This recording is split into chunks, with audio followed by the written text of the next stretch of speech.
Okay, the kids have been fed. I've been fed. I'm dressed and ready for the day. I have the resources I need, the camera set up, the kids are being entertained. I can finally sit down and film videos for you.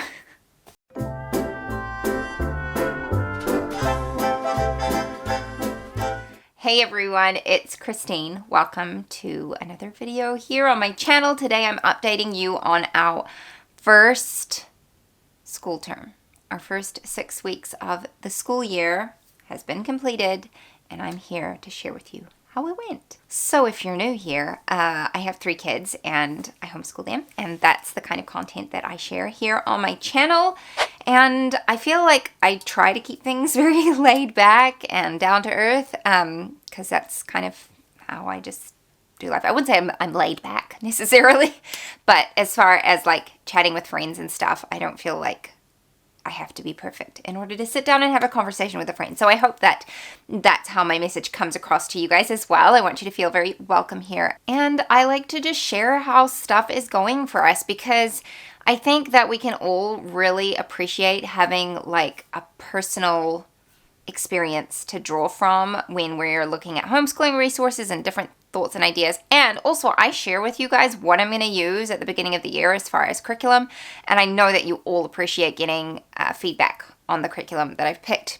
You know, as you're evaluating things, you might have kiddos who are similar in learning styles and age and that kind of thing. And so it's always good to know that. So that's why I do these term updates. I also tend to share a little bit of a life update, a little bit more personal stuff behind the scenes. But I wanted to let you know that I've decided to do something. So I only film these videos in batches. If you hadn't already noticed that from watching the videos on my channel, I typically only film videos every 6 or 7 weeks during the week that we have off from school. And then I batch film. And if you hadn't noticed that I wear the same clothes in a lot of videos, it's for that reason. And I used to get changed and stuff to make it look different. And then I thought, you know what? If people are not interested in my videos because of the fact that I wear the same shirt in several videos, then they're not my people. So I don't care. But anyway, that's how I tend to do things. But because of that, you don't really get life updates and you don't get my real-time thought process on the things that I'm using and the way that I'm changing things constantly throughout the year.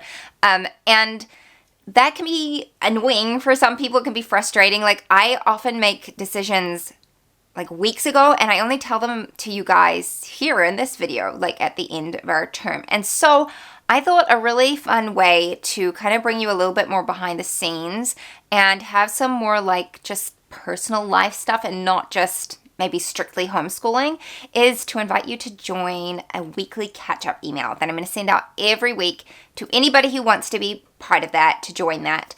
I don't want it to come across as like a boring old newsletter that you get from any old company. I want it to feel like a sit-down conversation with a friend where you're just like chatting about your week and what went on, and I want it to be a conversation. I don't want it to be a one-sided platform where I'm just like spewing information at you, or like just sharing about my life. I love to hear back from you guys. I've made some really good friendships on here. And so if you're interested in that kind of a thing, I'm going to have a link down in the description below where you can go and sign up for that email. So I won't be spamming you, I promise. I'm somebody who like opens my email and just goes delete, delete, delete, delete, delete. So I don't want to be the kind of person who annoys you like that.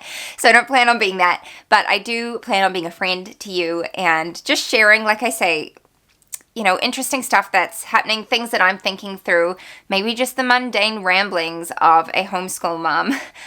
If you're interested in that, go ahead and subscribe. Also, I've had multiple people ask me for like a meal planning video, because I often talk about doing that kind of a thing and how I try and make our household run more smoothly and more efficiently.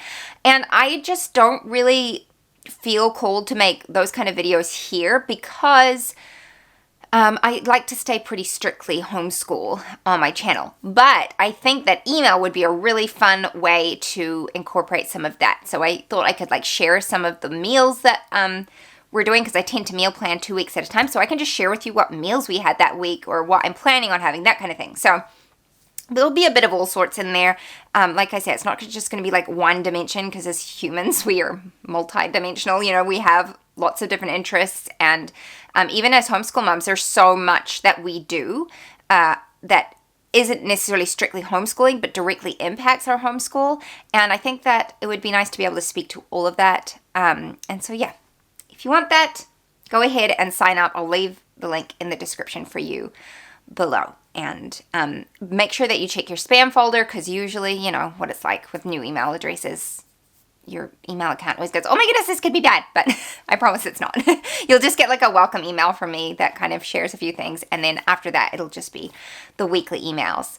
So yeah, that's something new that I thought I would include. And let's get on to talking about how the first 6 weeks of our school year has gone. So I shared all our curriculum videos at the beginning of the year. This year I've got I'm loosely using grade levels here, okay? Because I don't know if we're actually using any grade 3 level stuff this year. I think we're mostly using grade 2, and we kind of bridge over into grade 3. So my eldest is kind of like 2/3, 2nd/3rd grade. And then my middle child is in 1st grade, and my youngest is in preschool this year. So she's 4. So I didn't do really any formal preschool with her last year. So this year's our first year doing like dedicated preschool work together. And for most of our curriculum, we're using Sonlight, and The Good and the Beautiful we use for a bit of it, but not all of it. I'm an eclectic homeschooler. I use all sorts of resources to make up our homeschool curriculum. So I'm just going to go through it and chat about what has worked so far and what hasn't worked as far as curriculum goes, and then we'll talk a little bit more about like the human aspect of it, should I say, because that plays a very relevant role as well, obviously. So as far as curriculum goes, Sonlight. How am I liking Sonlight? This is our first year using Sonlight in our homeschool. It was a costly investment, the most I've ever spent on homeschool curriculum to date. And I had to pay a lot in shipping as well, having it shipped here to New Zealand. I love it. I have nothing bad to say about it. I absolutely love Sonlight. It has just been a huge blessing to me. It feels like my perfect curriculum as far as our group subjects go. So we're specifically using Sonlight for our History Bible Literature program, our science, and also my kids' read alouds, like they're not read alouds, they're literature. And then my youngest's preschool, I'm also using Sonlight for. So I'm using their Core T for preschool, so not the pre-K program. So I've loved it across all of the things. And it's just working really, really, really well for us. I love having a schedule. I had a few comments on one of my more recent videos saying like, you don't have to follow the schedule if it feels too much. Like, just read what you want. That stresses me out. Like, I don't like things being left to like do it how you want, because then I won't do it. And it just adds like, I don't know, like more mental load. I like someone telling me what I need to do. And then if I want to deviate from that, I can. But I like having the plan. Like if I pick up a curriculum and it says, we don't have a set schedule for you, just do what you want with these resources, I put it down and get it and I don't use it. So just being honest, that is how my brain works. I like having the schedule. My kids are really loving all the books. I've enjoyed the read alouds a lot. They're different from anything we've sort of had before. I like that there's some more modern literature in there. Up until this point, we've read mostly like classic literature. And so it's nice to be able to change things up a bit.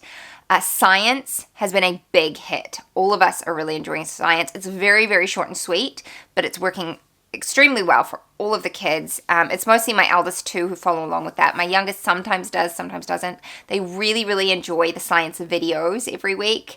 The guy on there is just fun. It's really cool. So I didn't get the science experiment kit. I did explain that in my curriculum video because of biohazard risks. I couldn't get it into the country. It's just New Zealand laws on that. And so I decided just to forego that. And instead of doing the science experiments, we just watched the videos.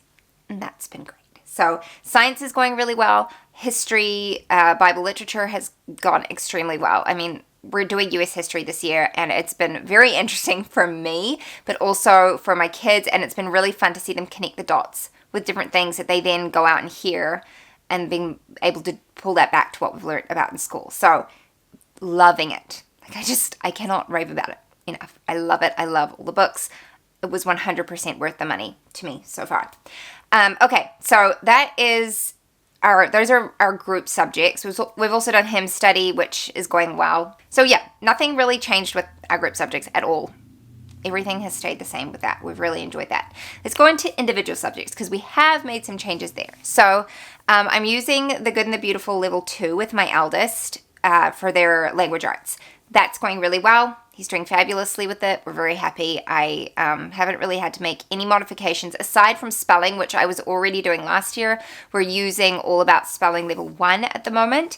And at the beginning of the year, I was kind of like, is this still not working well? Like, do I need to reevaluate? Because it didn't seem to be going super well. But I think there was just a little bit of regression, and we just needed to get back into the swing of things because he's doing super well with it now. And actually, his reading has taken off this year. So he's just turned 8.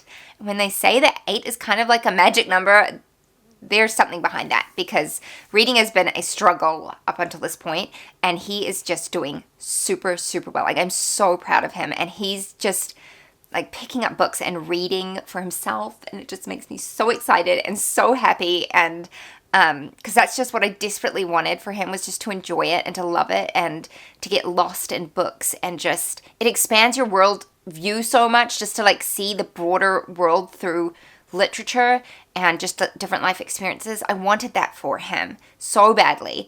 And but it's not something you can force. You can encourage it, but you can't force it. And I just felt like we were never going to get there, and now we're there. We're stepping into that territory, and it is so, so good. So I just want to say to you, if you're a mom with a struggling reader or a child who just seems like they don't care for reading, all is not lost.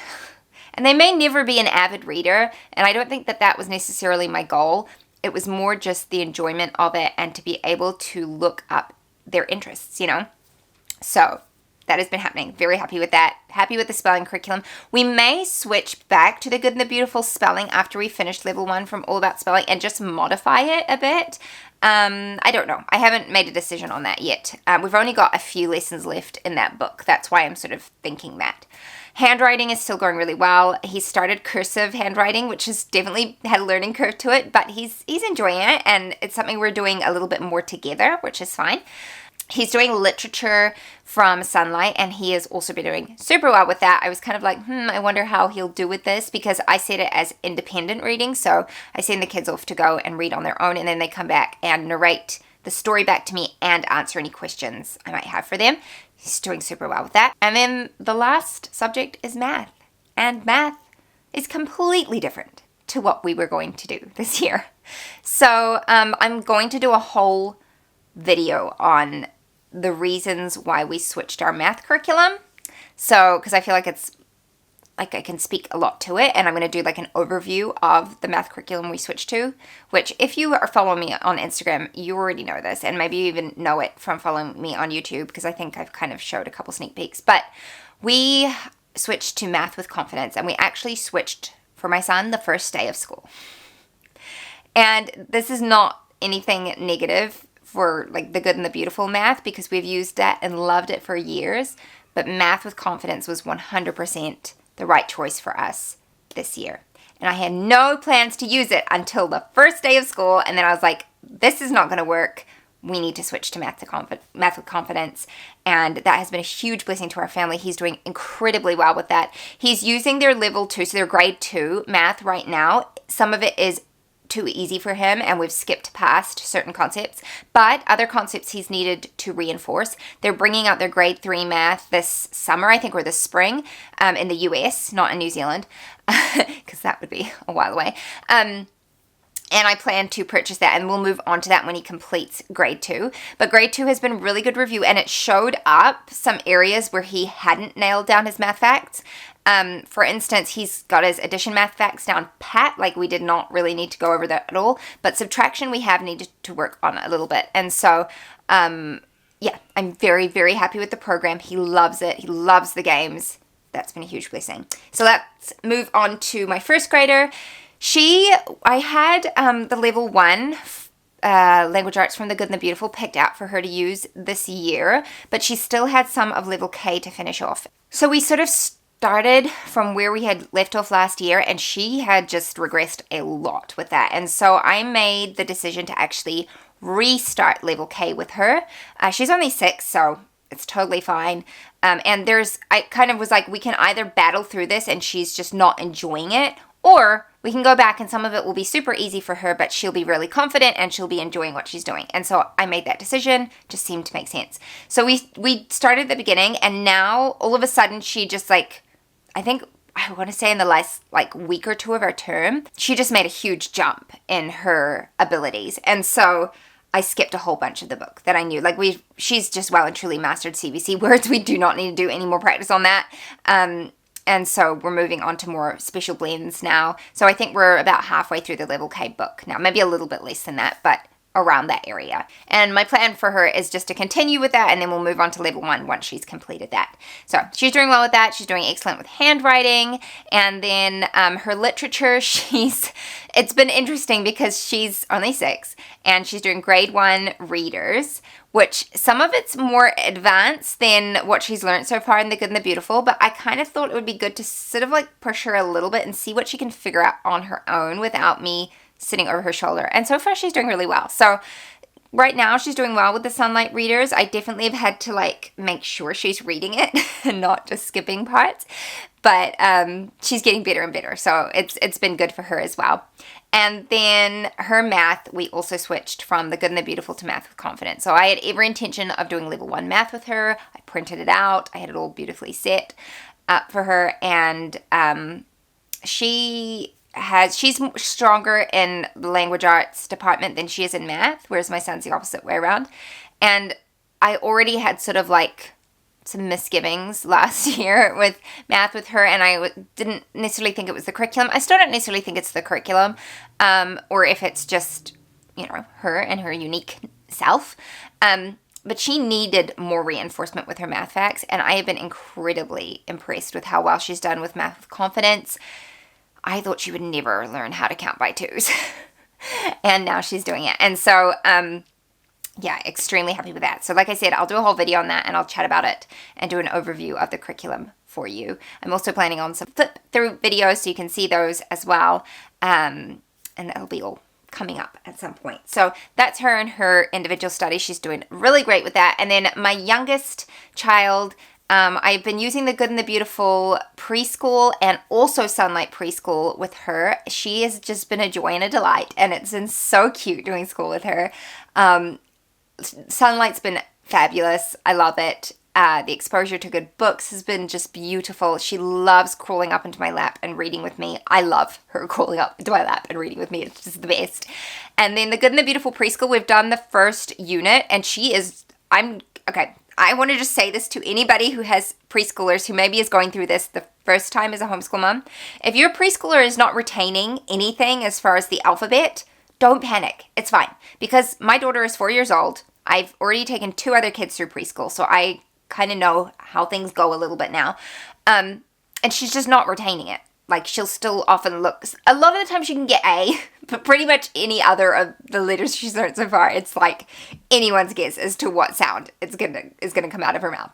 And so I just want to say to you, I am not panicking at all. I'm not stressed about it. I don't care if she retains anything at this point.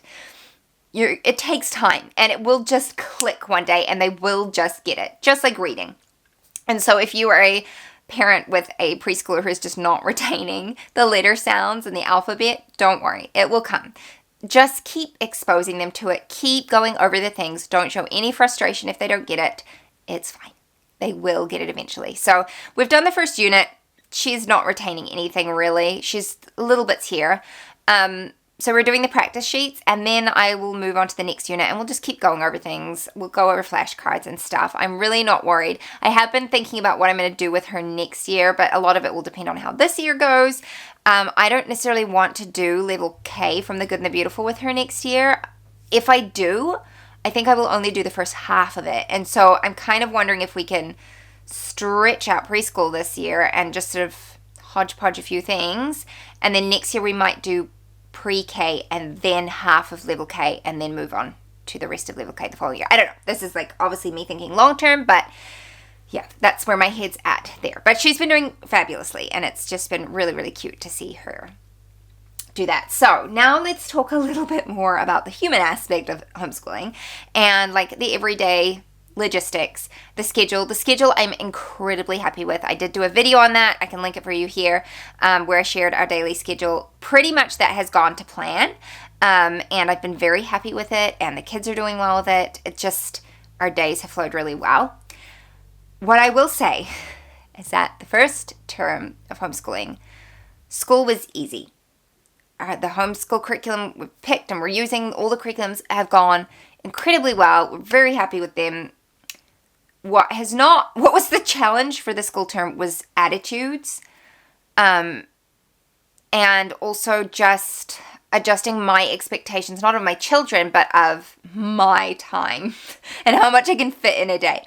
So we definitely had to work through some really challenging attitudes as far as just back talking and things like that, like parenting stuff. You just have to do that. And sometimes it kind of like comes to a peak and you have to really, really work really hard on it, and then it settles down again. And, parenting is lifelong. It doesn't just end, You don't, just like anything, we have our own weaknesses and they sort of become more apparent at times and we have to work on them some more, and then they get a bit easier. And, it's like that for our kids as well. And so I'll be honest, and it was really, really, really hard. There were definitely times where I was like on the phone to my mom, like, tell me it gets easier. And she was like, it does, like it gets better. It's a season, and then you'll find something else hard that you're gonna have to work on. But, just keep on being consistent and loving your kids. And so, yeah, that was the hardest part of our school. And I just really wanted to highlight that because I think a lot of the time, when people say that homeschooling is hard, that's the part that's hard. Like the school aspect often isn't as challenging. I would say most of the time isn't nearly as challenging as the human aspect and dealing with attitudes and all of that. So when people say that curriculum and school comes second to the heart issues, it's true, because you just have to stop the bookwork and you need to look your child in the eye and deal with whatever is going on there first. And there was a lot of that. And so that is really frustrating, and it can be really frustrating when you can see how it's disrupting the entire family. That's hard to work through and to not project that onto this child that's causing the disruption. And so it was a lot of learning on my behalf and also on my kids. But I will say that things got better as the term went on. And I also think part of it was just kind of like summer's a free-for-all, and so everyone does what they want. And then all of a sudden we're back into like a scheduled day and rigorous learning, and people are like, kids are tired, it's mentally taxing. I was tired from teaching, and so all of that. And I also just want to say, because I've seen this multiple times now recently, where people are like, this is so hard, my kids are fighting all the time, I feel like I just need to put them back into school. And this is going to be a generalization, and I realize that, but I want to say that in those circumstances, school is almost never the option. And I say that because it's behavioral issues, not academic issues. And sending your kids to school, and this is not meant to be like condemning or judgmental. This is just like, if someone was asking me my honest opinion on this is what I would say. Sending your kids to school for those issues is not going to solve the issue. It just puts a Band-Aid on it. You're sending your child to somebody else for the majority of the day that is, those behaviors might be happening there and they're not happening in your home, so it could feel like those behaviors have gotten better. But in actual fact, it's just because you're not around them. Does that make sense? I hope so. Because it's things like that I thought, like, it's why I've not considered sending my children back to school when the times are hard, because it doesn't solve the issue. And for me personally, that wouldn't be fair to my kids, because I'm just palming that issue off instead of confronting it myself and working on myself and being patient and dealing with that. So I know that was like a long spiel, but it's just been on my heart lately that it is a privilege, as hard as it is to parent all those hard moments, it is a privilege to do so. It is a privilege to be able to be at home, homeschooling my children, that I get the opportunity, more opportunities, to work on those character building skills than I would if they were at school, because I would only have this many hours in a day then to do that. So, yeah, that's just my personal thoughts that I've had recently that I've, like, trying to shift my mindset when I'm struggling to be like, this is a privilege. It is not a burden. It is a privilege that I get to do this. I get to do it. So anyway, there's that.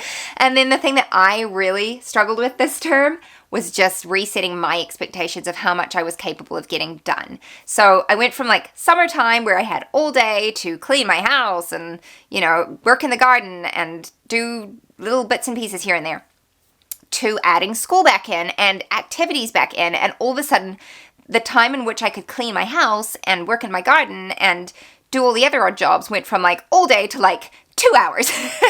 And if that, you know, and often they're very disrupted hours.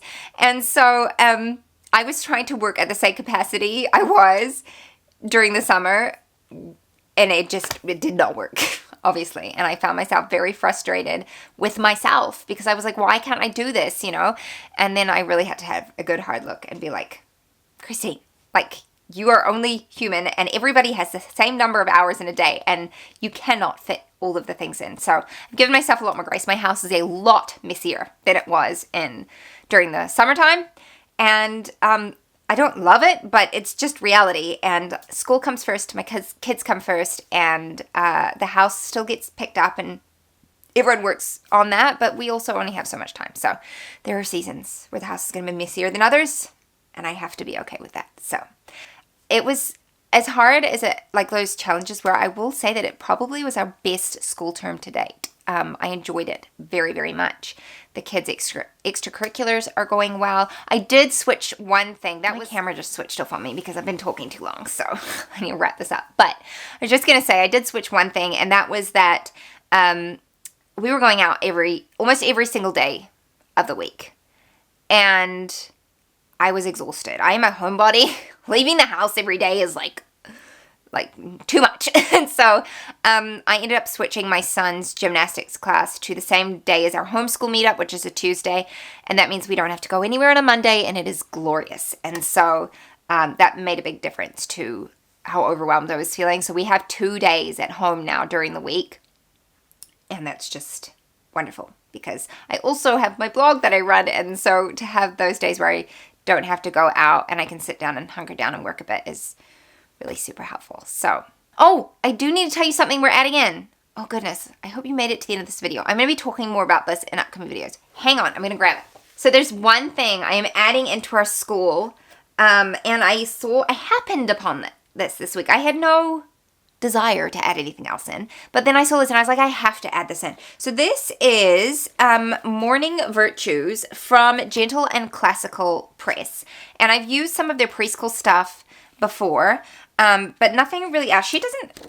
She's one of those curriculums, and I'm not saying there's anything wrong with this, but it's just not how I work, where she doesn't really have set schedules for things. She kind of gives you the resources and so says, make your own rhythm, and that's fine. That works really well for a lot of families, but I like someone to tell me what to do every day. So this does have that. This is a Charlotte Mason method of doing some character study. And I'm going to do a whole video on that coming up because a few of you have asked. But I saw this and I love it. I'm so excited. It comes with read aloud suggestions and composer study and art study. And just, I'm very, very excited to add this into our homeschool. So I'm going to do a whole video specifically on this so you can see what it looks like, because I looked it up on YouTube and there were like no videos on it. Like, I think there was one by Erin herself, who is the publisher of this curriculum, but there were no like just videos from other homeschoolers. And so I really, really want to share about this because I'm very excited about it. And I think it's going to be super fun. So that I'm going to be adding to our group study. So watch this space because I'm going to be sharing more about that. Anyway, I really am going to stop now because I still have several other videos to film. It's going to be a long afternoon. But also I've talked your ear off. So if you want to hear more from me, go ahead and sign up for my weekly catch-up email. I'll leave the link in the description below. Thank you so much for watching. If you have questions for me, leave those in the comments. And I'll see you next time. Bye-bye. The world had more of your smile. What if the wind could spread